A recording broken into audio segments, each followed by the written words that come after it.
Andrew here. We're talking about generalized motor programs. So, have you ever wondered how you can run, write, or throw, and you can still perform them even when the situation changes? That's because your brain isn't just starting from scratch, it's using something called a motor program. So before going into what a generalized motor program is, let's talk about what a motor program is. So, motor program is defined as a pre-structured set of movements, commands that define and shape movement. So these programs are used especially in fast movements where movements appear to be carried out without much possibility of or need for modification. So this is a open loop control. Motor programs often work through an open loop control, so this means progress without feedback and modifications to the action cannot be made while the action is in progress.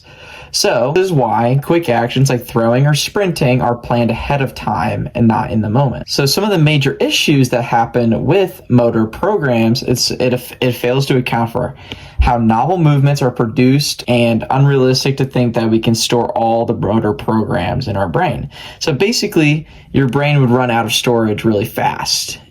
So, to solve this, we use generalized motor programs. A generalized motor program underlies a general class of movements and structures in memory, provides organization for all movements that fall into a certain category. So instead of storing every single movement, your brain stores a template. General motor programs work because some features of movement remain the same, so the foundation is consistent. And these are called invariant features. So it makes the pattern appear the same each time. Even though the base stays the same, you can adjust how it's performed. So parameters determine how a specific movement is executed. So examples would be quick versus slow. So quick cut, real life Andrew here. I'm going to show you a real life example with sprinting versus jogging. So this is jogging. And this is sprinting.